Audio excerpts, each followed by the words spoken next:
Hello YouTube, എല്ലാവർക്കും time travel എന്ന ചാനലിലേക്ക് സ്വാഗതം.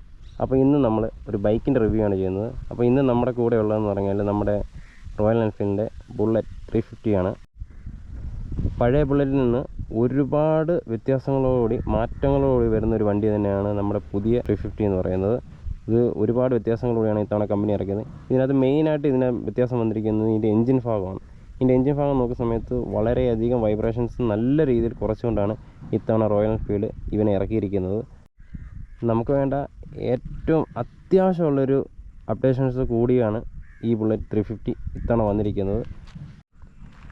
ബുള്ളറ്റ് 350 എന്ന് പറഞ്ഞാൽ ഒരു വികാര ജീവി എന്നുള്ളൊരു പറച്ചിൽ പൊതുവെ ഉണ്ടായിരുന്നു. അപ്പോൾ അത് മാറ്റി പറയിക്കാനെ കൊണ്ട് ഇത്തവണ റോയൽ എൻഫീൽഡ് ഇവൻ്റെ വികാരം മൊത്തം എടുത്ത് കളഞ്ഞൊരു പുതിയ ജെ സീരീസ് എഞ്ചിനും കാര്യങ്ങളൊക്കെ ആയിട്ടാണ് ഇത്തവണ വന്നിരിക്കുന്നത്. ഭയങ്കരയധികം വൈബ്രേഷൻസ് ഇല്ലാത്ത രീതിയിൽ നല്ല രീതിയിലൊരു നമുക്ക് റൈഡ് ചെയ്യാൻ പറ്റുന്ന രീതിയിലാണ് ഇത്തവണ ബുള്ളറ്റ് 350 ഇറക്കിയിട്ടുള്ളത്. അപ്പോൾ നമുക്ക് നേരെ ഇവൻ്റെ ലുക്ക് വൈസും കാര്യങ്ങളൊക്കെ നോക്കാം. ആദ്യം തന്നെ നമുക്കിതിൻ്റെ ഫ്രണ്ടിൽ നോക്കുന്ന സമയത്ത് നമ്മൾ നേരത്തെ കണ്ടതുപോലെ തന്നെയുള്ള ഒരു റൗണ്ട് ഷേപ്പിൽ ഹാലജൻ ബൾബോട് കൂടി തന്നെയാണ് ഇപ്പോഴും വണ്ടിയുടെ ഹെഡ് ലാമ്പ് യൂണിറ്റും കാര്യങ്ങളും വരുന്നത്. പിന്നെ നമുക്ക് രണ്ട് സൈഡ് ഇൻഡിക്കേറ്റേഴ്സ് കാണാം. ഈ ഇൻഡിക്കേറ്റേഴ്സിനകത്ത് ചെറിയ രീതിയിലൊരു ക്രോം ഫിനിഷിങ് കാര്യങ്ങളൊക്കെ കൊടുത്തിരിക്കുന്നതുകൊണ്ട് കാണാൻ കുറച്ചുകൂടെ ഭംഗിയും കാര്യങ്ങളൊക്കെ വന്നിട്ടുണ്ട്. ഇതിൻ്റെ ഫ്രണ്ട് സസ്പെൻഷനൊക്കെ നോക്കുന്ന സമയത്ത് 41 mm ടെലിസ്കോപ്പിക് സസ്പെൻഷനാണ് കൊടുത്തിട്ടുള്ളത്. പറയാതിരിക്കാൻ വയ്യ, നല്ല രീതിയിൽ കട്ടർ കാര്യങ്ങളൊക്കെ ഈ സസ്പെൻഷൻ എടുക്കുന്നുണ്ട്. നമ്മൾ ഓടിക്കുന്ന ആൾക്ക് ഒരു തരത്തിലുള്ളൊരു ഷോക്കോ കാര്യങ്ങളൊന്നും തന്നെ നമുക്ക് കയ്യിലേക്ക് ഫീൽ ചെയ്യില്ല, നമ്മുടെ ബോഡിയിലേക്ക് ഫീൽ ചെയ്യില്ല. ആ രീതിയിലാണ് എൻ്റെ ഫ്രണ്ട് സസ്പെൻഷൻ അവർ സെറ്റ് ചെയ്തിട്ടുള്ളത്. പിന്നെ ബ്രേക്സിലേക്ക് നോക്കുന്ന സമയത്ത് നമുക്കിവിടെ ഒരു 300 mm ഡിസ്ക് കാര്യങ്ങൾ കൊടുത്തിട്ടുണ്ട്. ബൈബറിൻ്റെ ബ്രേക്ക് കാലിപ്പറും കാര്യങ്ങളാണ് കൊടുത്തിരിക്കുന്നത്. ഡുവൽ ചാനൽ എബിസോഡാണ് ഇത്തവണ ഈ വണ്ടി വന്നിരിക്കുന്നത്. അത്യാവശ്യം നല്ല രീതിയിൽ ഈ വണ്ടിയെ പിടിച്ചു നിർത്താനുള്ള ബ്രേക്ക് ഇത്തവണ റോയൽ എൻഫീൽഡ് ഇവന് കൊടുത്തിട്ടുണ്ട്. നല്ല ബ്രേക്ക് പാഡും കാര്യങ്ങളൊക്കെ തന്നെ ഉണ്ട്. നമുക്ക് വണ്ടി ഓടിക്കുന്ന സമയത്ത് ഇത്ര ഹെവി ആയിട്ടുള്ള വണ്ടി നമ്മൾ ബ്രേക്ക് പിടിക്കുമ്പോൾ ആ ഒരു ബുദ്ധിമുട്ടൊന്നും ഉണ്ടാകത്തില്ല. നമുക്ക് നോർമൽ മറ്റുള്ള ബൈക്കുകൾ യൂസ് ചെയ്യുന്ന പോലെ തന്നെ നമുക്ക് ഇവനെ ബ്രേക്ക് പിടിച്ച് നിർത്താൻ പറ്റും. ആ രീതിയിലുള്ളൊരു ബ്രേക്ക് പാഡ് ഇത്തവണ റോയൽ എൻഫീൽഡ് ഇവനിലേക്ക് കൊടുത്തിട്ടുണ്ട്. പിന്നെ വീൽസ് നോക്കുന്ന സമയത്ത് സ്പോക്ക് വീൽസാണ് കൊടുത്തിട്ടുള്ളത്. ടയർ വരുന്നത് 2 വീലേഴ്സ് ടയറാണ് വന്നിരിക്കുന്നത്. പിന്നെ സൈഡിലേക്ക് നോക്കുന്ന സമയത്ത് നമുക്കൊരു വലിയൊരു ടാങ്ക് കാണാം. ഒരു 13 ലിറ്ററിൻ്റെ ഒരു ഫ്യൂൽ കപ്പാസിറ്റി വരുന്ന ടാങ്കാണ് കൊടുത്തിട്ടുള്ളത്. നമുക്ക് റോയൽ എൻഫീൽഡിൻ്റെ ഒരു ചെറിയ ബാഡ്ജിങ്ങും കാര്യങ്ങളൊക്കെ ഇവിടെ കാണാം. അപ്പോൾ സൈഡിലേക്ക് നോക്കുന്ന സമയത്ത് നമുക്കൊരു ക്രാഷ് കാർഡ് കാര്യങ്ങളൊക്കെ തന്നെ കാണാം. അപ്പോൾ നമ്മൾ നേരെ താഴേക്ക് നോക്കുന്ന സമയത്ത് ഇതിൻ്റെ വികാരം മൊത്തത്തിൽ ഇല്ലാതാക്കിക്കൊണ്ട് വന്നിരിക്കുന്ന ഒരു പുതിയ എൻജിനാണ് ഇതിൽ കൊടുത്തിട്ടുള്ളത്. ഒരു 349 cc single cylinder air cooled എൻജിനാണ് ഇത്തവണ റോയൽ എൻഫീൽഡ് ബുള്ളറ്റ് 350 കൊടുത്തിട്ടുള്ളത്. ഇത് നമ്മുടെ ബുള്ളറ്റിൽ തന്നെ റോയൽ എൻഫീൽഡിൻ്റെ ജെ സീരീസിൽ വരുന്ന എൻജിനാണ് ഇതിൽ കൊടുത്തിട്ടുള്ളത്. നമ്മൾ 100 350 കണ്ടതുപോലുള്ള ആ സെയിം എൻജിൻ കാര്യങ്ങളൊക്കെയാണ് ഇത്തവണ ബുള്ളറ്റ് 350 അവർ കൊടുത്തിട്ടുള്ളത്. ഇതിൻ്റെ മാക്സിമം ഔട്ട്പുട്ട് എന്ന് പറയുന്നത് 20.2 bhp 6100 rpm ഇതിൻ്റെ മാക്സിമം ടോർക്ക് എന്ന് പറയുന്നത് 27 Nm ടോർക്ക് 4000 rpm വരുന്നത്. ഇതിൻ്റെ ഗ്രൗണ്ട് ക്ലിയറൻസ് എന്ന് പറയുന്നത് 170 mm ആണ് ഇതിൻ്റെ ഗ്രൗണ്ട് ക്ലിയറൻസ് കാര്യങ്ങളൊക്കെ തന്നെ വരുന്നത്. പിന്നെ നമ്മൾ നോക്കുന്ന സമയത്ത് നമുക്കൊരു പുതിയ രീതിയിലുള്ളൊരു ബ്രേക്ക് പെഡൽ കാര്യങ്ങളൊക്കെ തന്നെ കൊടുത്തിട്ടുണ്ട്. പിന്നെ ഫുഡ് റെസ്റ്റ് നമുക്ക് ഫോൾഡ് ചെയ്ത് വെക്കാൻ പറ്റുന്ന രീതിയിലാണ് ഫ്രണ്ട് ഫുഡ് റെസ്റ്റ് കൊടുത്തിട്ടുള്ളത്. ബാക്കിലെ ഫുഡ് റെസ്റ്റും അതുപോലെ തന്നെ നമുക്ക് ഫോൾഡ് ചെയ്ത് വെക്കാം. ആ രീതിയിലാണ് ബാക്ക് ഫുഡ് റെസ്റ്റും കൊടുത്തിട്ടുള്ളത്. പിന്നെ നമ്മുടെ വണ്ടിയുടെ കൂടെ വരുന്ന ടൂൾ കിറ്റൊക്കെ നമുക്ക് ഇതിനുള്ളിലാണ് വെച്ചിട്ടുള്ളത്. നമുക്കൊരു ബുള്ളറ്റ് 350 ഒരു ചെറിയ ബാഡ്ജിങ് കാര്യങ്ങളൊക്കെ തന്നെ കാണാം. ഇതിൻ്റെ സൈലൻസർ വന്നിരിക്കുന്ന ഒരു നല്ല ഫുള്ളി ക്രോമായിട്ടുള്ള ഒരു ഫിനിഷിങ്ങോട് കൂടിയാണ് വന്നിരിക്കുന്നത്. അത് അത്യാവശ്യം നല്ല രീതിയിൽ വണ്ടിക്കൊരു ഭംഗി നൽകുന്നുണ്ട്. പിന്നെ നമ്മുടെ ഇതിൻ്റെ ബാക്കിലെ റിയർ സസ്പെൻഷൻ നോക്കുന്ന സമയത്ത് ഒരു 6 സ്റ്റെപ്പ് അഡ്ജസ്റ്റബിൾ പ്രീലോഡ് സസ്പെൻഷനാണ് കൊടുത്തിട്ടുള്ളത്. നല്ല രീതിയിൽ നല്ല കംഫർട്ടായിട്ട് നമുക്ക് ബാക്കിലെ പില്ലിന് യാത്ര ചെയ്യാവുന്ന രീതിയിലാണ് ബാക്ക് റിയർ സസ്പെൻഷൻ അവർ സെറ്റ് ചെയ്തിട്ടുള്ളത്. പിന്നെ ബാക്കിൽ നമുക്ക് ഡിസ്ക് ബ്രേക്കും കാര്യങ്ങളൊക്കെയാണ് കൊടുത്തിട്ടുണ്ട്. പിന്നെ നമുക്ക് ബാക്കിലേക്ക് നോക്കുന്ന സമയത്ത് അത്യാവശ്യം വീതിയുള്ളൊരു ടയറും കാര്യങ്ങളൊക്കെയാണ് കൊടുത്തിരിക്കുന്നത്.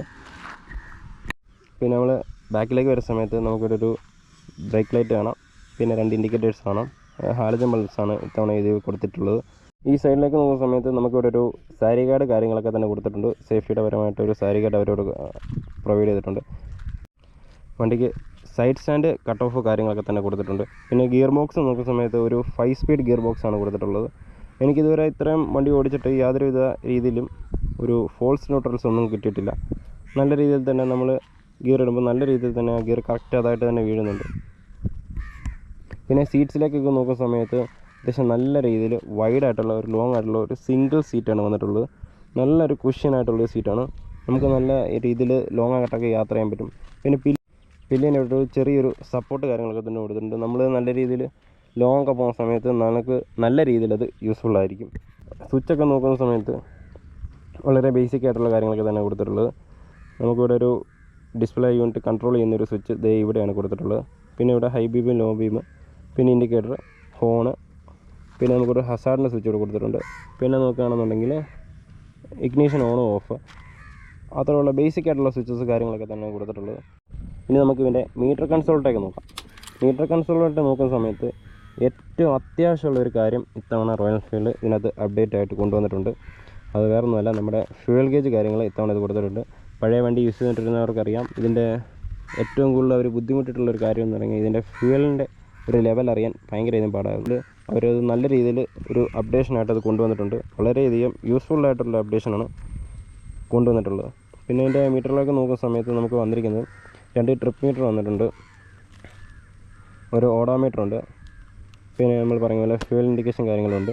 പിന്നെ നോക്കുകയാണെങ്കിൽ അനലോഗായിട്ടൊരു സ്പീഡോമീറ്റർ വന്നിട്ടുണ്ട്, ടൈം വരുന്നുണ്ട്, ഫ്യൂവൽ ഇൻഡിക്കേഷൻ ലെവലും കാര്യങ്ങളൊക്കെ തന്നെ കൊടുത്തിട്ടുണ്ട്. ഇത്രയൊക്കെ തന്നെ ബേസിക് ആയിട്ടുള്ള കാര്യങ്ങൾ ഇത്തവണ റോയൽ എൻഫീൽഡ് ഇവിടെയും മീറ്ററിലും കൊടുത്തിട്ടുള്ളൂ. ഇനി നമുക്ക് വണ്ടിയിലേക്ക് കയറിയിരുന്ന് നോക്കാം. വണ്ടിയിലേക്ക് കയറിയിരുന്ന് നോക്കുന്ന സമയത്ത് എനിക്ക് 2 കാലും ഫ്ലാറ്റായിട്ട് തന്നെ തറയിൽ കുത്താൻ പറ്റുന്നുണ്ട്. ഇവനെ നമ്മൾ മെയിൻ റോഡിലേക്ക് എടുക്കാതെ ഇത്രയും മോശം റോഡിലേക്ക് എടുത്ത് എന്തിനാണെന്ന് ചോദിച്ചു കഴിഞ്ഞാൽ നമുക്കിതിൻ്റെ സസ്പെൻഷൻ്റെ ഭാഗത്തു നിന്നുള്ളൊരു കംഫർട്ടും കാര്യങ്ങളൊക്കെ എന്തൊക്കെയാണ് എങ്ങനെയാണെന്ന് അറിയാനെ കൊണ്ടാണ് നമ്മൾ ഇത്രയും ഈ മോശം റോഡിലേക്ക് നമ്മൾ എടുത്തിരിക്കുന്നത്. നിങ്ങൾ വീഡിയോ കാണുന്ന പോലെ തന്നെ നല്ല രീതിയിൽ അത്യാവശ്യം പൊട്ടിപ്പൊളിഞ്ഞ മോശം റോഡിലാണ് നമ്മൾ ഈ വണ്ടി യാത്ര ചെയ്തുകൊണ്ടിരിക്കുന്നത്. ഇത്രയും കട്ടറിൽ കൂടെ യാത്ര ചെയ്യുന്ന സമയത്ത് പോലും എനിക്ക് യാതൊരുവിധ ബാക്ക് പെയിനോ അല്ലെങ്കിൽ നമുക്ക് ആ ഒരു വണ്ടി കട്ടർ ചാടുമ്പോൾ കിട്ടുന്നൊരു ഫീലോ അങ്ങനെയൊന്നുമില്ല. നല്ല കംഫർട്ടായിട്ട് നമുക്ക് ഈ വണ്ടിയിൽ യാത്ര ചെയ്യാൻ പറ്റുന്നുണ്ട്. ആ രീതിയിലേക്കാണ് ഈ വണ്ടിയുടെ ഒരു സസ്പെൻഷൻ അവർ സെറ്റ് ചെയ്തിട്ടുള്ളത്. പിന്നെ അത്യാവശ്യം വണ്ടിക്ക് നല്ല ഹെവി വെയിറ്റഡ് ആയതുകൊണ്ട് തന്നെ വണ്ടി നല്ല രീതിയിൽ കട്ടറും കാര്യങ്ങളൊക്കെ ചാടി പോകുന്നുണ്ട്. ഞാനൊരു 30 മൈൽ സ്പീഡിലാണ് ഈ ഒരു മോശം റോഡിൽ കൂടെ പോകുന്നത്, നിങ്ങൾക്ക് കണ്ടാൽ അറിയാം. എന്നിട്ട് പോലും നമുക്ക് യാതൊരുവിധ ആ ഒരു ബുദ്ധിമുട്ട് തോന്നുന്നില്ല. അതുകൊണ്ടാണ് ഞാൻ ഇത്രയും കൈ കൊടുത്ത് പോകുന്നത്. ഇനി നമുക്ക് മെയിൻ റോഡിലേക്ക് കയറാം. ഇവൻ്റെ ഒരു ആക്സിലറേഷൻ കാര്യങ്ങളൊക്കെ നമുക്ക് നോക്കാം.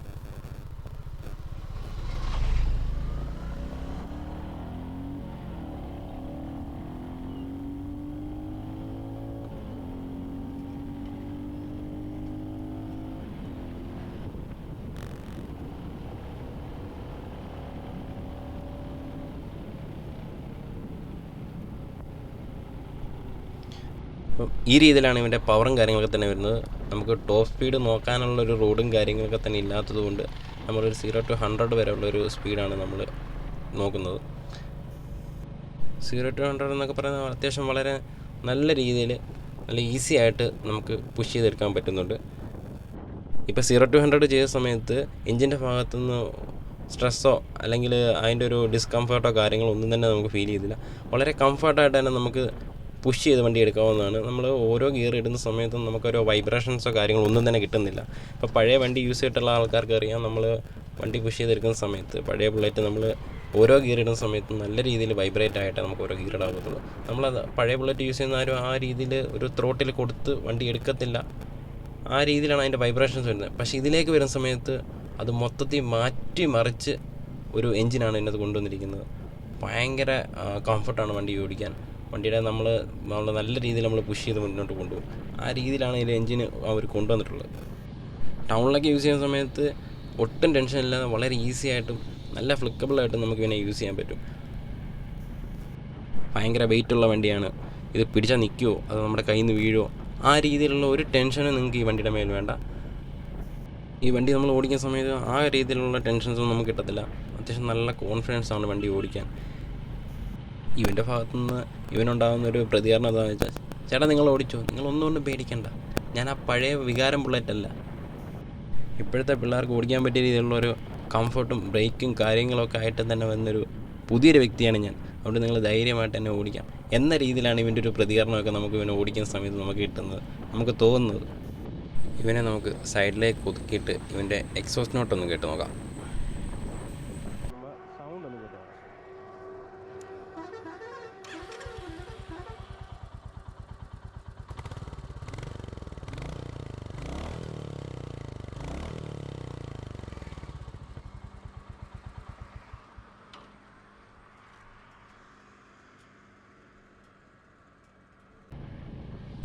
വണ്ടിയുടെ റൈഡിങ് പോസ്റ്ററും കാര്യങ്ങളൊക്കെ നോക്കുന്ന സമയത്ത് നമ്മുടെ പഴയ ബുള്ളറ്റിലുള്ള അതേ രാജകീയമായിട്ടുള്ള ഫീല് തന്നെയാണ് നമുക്ക് ഇവിടെയും കിട്ടുന്നത്. വളരെ റിലാക്സ് ആയിട്ട് ഓടിക്കാവുന്ന ഒരു റൈഡിങ് പോസ്റ്ററാണ് വന്നിട്ടുള്ളത്. നമുക്ക് അപ്പർ റൈറ്റായിട്ട് തന്നെ ഇരിക്കുന്ന രീതിയിലാണ് റൈഡിങ് പോസ്റ്റർ വന്നിട്ടുള്ളത്. നമ്മുടെ പഴയ ബുള്ളറ്റിനെ അപേക്ഷിച്ച് വൈബ്രേഷൻ കാര്യങ്ങളൊന്നും തന്നെ ഇല്ലാത്തതുകൊണ്ട് തന്നെ കുറേ കൂടെ ഭയങ്കര കംഫർട്ടാണ് നമുക്ക് ഈ വണ്ടിയിൽ യാത്ര ചെയ്യാനൊക്കെ ഉണ്ട്. ഈ ബുള്ളറ്റിനെ വൈബ്രേഷനും വണ്ടിയുടെ പവറില്ലായ്മ കാരണമൊക്കെ വെറുക്കുന്ന കുറച്ച് ആൾക്കാരാണ്. അപ്പോൾ അവരോട് എനിക്ക് പറയാനുള്ളത് എന്താണെന്ന് വെച്ചാൽ, നിങ്ങൾ ഈ വണ്ടി ഒന്ന് ഓടിച്ച് നോക്കുക. ഓടിച്ച് നോക്കിയ ശേഷം തീർച്ചയായും നിങ്ങളുടെ ആ ഒരു ഇതിനോടുള്ള വെറുപ്പൊക്കെ ഒന്ന് മാറി ചെറിയ രീതിയിലൊരു ഇഷ്ടമൊക്കെ ഇവനോട് വരാൻ നല്ല രീതിയിലുള്ളൊരു ചാൻസ് ഉണ്ട്. ഒന്ന് ട്രൈ ചെയ്ത് നോക്കുക. വണ്ടിയുടെ ആ ലുക്ക് മാത്രമേ ഉള്ളൂ നമ്മൾ ആ പഴയ ഒരു ഡിസൈനും കാര്യങ്ങളിലൊക്കെ തന്നെ വരുന്നത്. ബാക്കിയുള്ളത് മൊത്തത്തിൽ വണ്ടി അടിമുടി മാറിയാണ് വന്നിരിക്കുന്നത് എന്നൊരു ഫീല് നമുക്ക് ഈ വണ്ടി ഓടിക്കുന്ന സമയത്ത് തീർച്ചയായും കിട്ടും. പഴയ ബുള്ളറ്റ് ഞാൻ ഉപയോഗിക്കുന്ന സമയത്ത് അധികം സ്പീഡിലോ നല്ല റിവ്യൂ ചെയ്തൊന്നും പോകാനൊക്കെ കൊണ്ട് ഞാൻ ശ്രമിക്കാറില്ല. അതുപോലെ അരോചകമായിരുന്നു പഴയ ബുള്ളറ്റിൻ്റെ ആ ഒരു വൈബ്രേഷനും കാര്യങ്ങളൊക്കെ. ഒരു ബിഗിനർ യൂസ് ചെയ്യുന്ന പോലെയായിരുന്നു ബുള്ളറ്റ് ഓടിക്കുന്ന സമയത്ത് ഞാൻ ഉപയോഗിച്ചുകൊണ്ടിരുന്നത്. ഒരു 60-70 മൈൽ സ്പീഡിലൊക്കെ വളരെ ചെറുകെ സ്മൂത്തായിട്ടായിരുന്നു ഞാൻ പഴയ ബുള്ളറ്റ് ഹാൻഡിൽ ചെയ്തുകൊണ്ടിരുന്നത്. എന്നാൽ ഇവനിലേക്ക് വരുന്ന സമയത്ത് ഇത് ഓടിച്ച സമയത്ത് ശരിക്കും എന്നെ ഞെട്ടിച്ച് കളഞ്ഞു. ആ രീതിയിലാണ് ഇതിൻ്റെ പെർഫോമൻസും കാര്യങ്ങളൊക്കെ തന്നെ എന്നെ അത്ഭുതപ്പെടുത്തി കളഞ്ഞു. ബുള്ളറ്റിനോട് എനിക്ക് അത്ര താല്പര്യമുള്ള വ്യക്തിയൊന്നുമില്ല ഞാൻ. എന്നാൽ ബുള്ളറ്റ് എനിക്ക് ഇഷ്ടമില്ലായ്മയൊന്നുമില്ല. പക്ഷേ എങ്കിൽ ഇവനെ ഓടിച്ച സമയത്ത് പറയാതിരിക്കാൻ വയ്യ, ഇവനോടൊരു ചെറിയ ഇഷ്ടമൊക്കെ തോന്നി തുടങ്ങിയിട്ടുണ്ട്. ഈ വണ്ടി ബൈക്ക് ഓടിച്ച് അത്യാവശ്യം കൈ തെളിഞ്ഞൊരു വ്യക്തിക്ക് ബുള്ളറ്റ് നമുക്ക് ഈസി ആയിട്ട് കൈകാര്യം ചെയ്യാവുന്നതേ ഉള്ളൂ. വണ്ടി കുറച്ച് ഹെവിയാണ് എന്നുള്ളത് വെച്ചാൽ ബാക്കിയൊക്കെ നമുക്ക് ഈസി ആയിട്ട് നമുക്ക് ഹാൻഡിൽ ചെയ്യാം. ഇവൻ്റെ പ്രൈസ് കാര്യങ്ങളൊക്കെ വരുന്നത്, ഇത് സ്റ്റാൻഡേർഡ് 350 ആണ്. ഇതിൻ്റെ പ്രൈസ് ഓൺ റോഡ് വരുന്നത് 250 വരുന്നുണ്ട് ഓൺ റോഡ് ഇറങ്ങുമ്പോഴത്തേന്. ഇതിൻ്റെ ടോപ്പ് വരുമ്പോഴത്തേന് 275 ആ റേറ്റൊക്കെ വരുന്നുണ്ട് നമുക്ക് ഓൺ റോഡ് ഇറങ്ങുമ്പോഴത്തേനും. പിന്നെ ഇതിൻ്റെ മൈലേജ് കാര്യങ്ങളൊക്കെ നോക്കുകയാണെങ്കിൽ ഒരു 30-35 ആ റേഞ്ചിലാണ് ഇതിൻ്റെ മൈലേജ് പറയുന്നത്. നമുക്കൊരു 30 ഇതിൻ്റെ മേലിൽ നമുക്ക് കിട്ടും. നമ്മൾ ആ രീതിയിൽ ഇത് ഓടിച്ചാൽ നമുക്കൊരു 30-35 വരെയൊക്കെ നമുക്ക് കിട്ടും. നല്ല രീതിയിൽ പൊളിച്ച് ഓടിച്ചാൽ ഒരു 28-30 വരെ നമുക്ക് എന്തായാലും ഇതിനകത്ത് മേളിൽ ഒരു മൈലേജ് കാര്യങ്ങളൊക്കെ കിട്ടും. അത്യാവശ്യം നല്ലൊരു മൈലേജാണ് ഇത്രയും ഹെവി ആയിട്ടുള്ളൊരു വണ്ടി, ഒരു 350 cc അതിൽ ഇത്രയും നല്ലൊരു മൈലേജ് കിട്ടുക എന്ന് പറയുന്നത് ഒരു നല്ല കാര്യം തന്നെയാണ്. ഇതിൻ്റെ സർവീസ് കോസ്റ്റും കാര്യങ്ങളൊക്കെ വരുന്നത്, നമ്മളൊരു ഫ്രീ സർവീസ് ആകുന്ന സമയത്ത് നമുക്കൊരു 1500 രൂപ വരെ ആ ഒരു റേഞ്ചിൽ നമുക്ക് ഫ്രീ സർവീസ് ചെയ്യാൻ പറ്റും. നമ്മൾ പെയ്ഡ് സർവീസ് ആകുന്ന സമയത്ത് ഒരു 2500 to 3000 വരെയൊക്കെയാണ് പെയ്ഡ് സർവീസ് കോസ്റ്റ് വരുന്നത്. വണ്ടിയുടെ മെയിൻ്റനൻസിൻ്റെ കാര്യം നോക്കുന്ന സമയത്ത് നിങ്ങൾ പ്രോപ്പറായിട്ട് മെയിൻ്റനൻസ് ചെയ്യുകയാണെന്നുണ്ടെങ്കിൽ നല്ലൊരു ലൈഫ് ലോങ് ആയിട്ട് യൂസ് ചെയ്യാൻ പറ്റുന്നൊരു വണ്ടിയാണ് നമ്മുടെ ബുള്ളറ്റ്. ഈ ഒരു സെഗ്മെൻറ്റിലേക്കൊക്കെ വണ്ടികൾ നോക്കുന്ന ആൾക്കാരുണ്ടെങ്കിൽ അവരുടെ ആ ലിസ്റ്റിലേക്ക് ഇവനെയും കൂടെ ഒന്ന് ആഡ് ചെയ്ത് വെച്ചു. നിങ്ങൾ സമയം കിട്ടുമ്പോൾ ഈ വണ്ടി പോയി ഒന്ന് ടെസ്റ്റ് ഡ്രൈവ് ചെയ്ത് നോക്കുക. അതിന് ശേഷം നിങ്ങൾ ഒരു തീരുമാനം എടുക്കുന്നതായിരിക്കും നല്ലതെന്നാണ് ഞാൻ പറയുന്നത്. ഇപ്പോൾ ഇവനെ ഒരു വാല്യൂ ഫോർ മണി എന്നൊരു പട്ടമൊക്കെ ചാർത്തി കൊടുക്കാവുന്ന രീതിയിലേക്കൊക്കെ ഉയർന്നു വന്നിരിക്കുകയാണ് നമ്മുടെ പുതിയ ബുള്ളറ്റ് 350. ഈ ബൈക്ക് നല്ല മെലിഞ്ഞിരിക്കുന്നൊരു വ്യക്തി ഓടിച്ചുകൊണ്ട് പോകുന്ന സമയത്ത് നല്ലൊരു ക്രോസിൻ്റെ അടിച്ചെന്നിരിക്കട്ടെ, നിങ്ങളൊട്ടും പേടിക്കേണ്ട ആവശ്യമില്ല. ഇവനെ നിങ്ങൾ പിടിച്ചിരുന്നാൽ മതി. ഇവൻ നല്ല സ്റ്റേബിളായിട്ട് തന്നെ ഇവൻ മുന്നോട്ട് പൊക്കോളും. നമുക്ക് ആ ഒരു കാര്യത്തിൽ പേടിയൊന്നും വേണ്ട. പിന്നെ ഇവനെ കൊണ്ട് നമുക്ക് ഓഫ് റോഡ് ചെയ്യാൻ പറ്റുമെന്ന് ചോദിച്ചു കഴിഞ്ഞാൽ വലിയ രീതിയിലുള്ള ഓഫ് റോഡൊന്നും ചെയ്യാൻ പോകത്തില്ല. ചെറിയ രീതിയിലുള്ള ഓഫ് റോഡ് കാര്യങ്ങളൊക്കെ ചെയ്യാം. പിന്നെ അത് നിങ്ങളുടെ സ്വന്തം റിസ്ക്കിലാണ് ചെയ്യാൻ. ഇത് നമ്മുടെ കയ്യിൽ നിന്ന് മറിഞ്ഞു കഴിഞ്ഞാൽ പിന്നെ ഇത് പൊക്കണമെന്നുണ്ടെങ്കിൽ 2 പേരെങ്കിലും മിനിമം വേണം. അത്രയ്ക്ക് ഹെവിയാണ്. അപ്പോൾ നിങ്ങൾ ഓഫ് റോഡൊക്കെ കയറുന്ന സമയത്ത് ഇതുപോലെ ഹെവി ആയിട്ടുള്ള വണ്ടികളൊന്നും ഉപയോഗിക്കാതിരിക്കുന്നതായിരിക്കും ഏറ്റവും ബെറ്റർ. ഇവൻ്റെ ശരിക്കുള്ളൊരു മെയിനായിട്ടുള്ളൊരു പർപ്പസ് എന്നൊക്കെ പറയുന്നത് നമുക്കൊരു ടൂറിങ്ങിനും പിന്നെ നമുക്ക് ഡെയിലി യൂസിനൊക്കെ പറ്റുന്ന രീതിയിലാണ് ഇതിൻ്റെ ഒരു പർപ്പസ് വന്നിട്ടുള്ളത്. ഇത്രയൊക്കെ തന്നെ ഉള്ളൂ നമ്മുടെ ഈ വണ്ടിയുടെ വിശേഷങ്ങളും കാര്യങ്ങളൊക്കെ. അപ്പോൾ ഇതിലെന്തെങ്കിലും നിങ്ങൾക്ക് അറിയാനോ അല്ലെങ്കിൽ ഞാൻ ഈ വീഡിയോയിൽ എന്തെങ്കിലും പറയാൻ വിട്ടുപോയിട്ടുണ്ടെങ്കിൽ നിങ്ങൾ ഇതിൻ്റെ താഴെ കമൻറ്റ് ചെയ്യുക. ഈ വീഡിയോ ഇഷ്ടമായിട്ടുണ്ടെങ്കിൽ ലൈക്ക് ചെയ്യുക. നമ്മുടെ ചാനൽ നിങ്ങൾക്ക് ഇഷ്ടമായിട്ടുണ്ടെങ്കിൽ സബ്സ്ക്രൈബ് ചെയ്യുക. ബൈക്ക് യൂസ് ചെയ്യുന്നവർക്ക് ഹെൽമെറ്റ് വെച്ച് റൈഡ് ചെയ്യുക, സേഫായിട്ട് റൈഡ് ചെയ്യുക. അപ്പം നമുക്കിനി അടുത്തൊരു വീഡിയോയുമായി കാണാം. അതുവരേക്കും സൈനിങ് ഓഫ് ദി സ്റ്റാൻഡേർഡ്.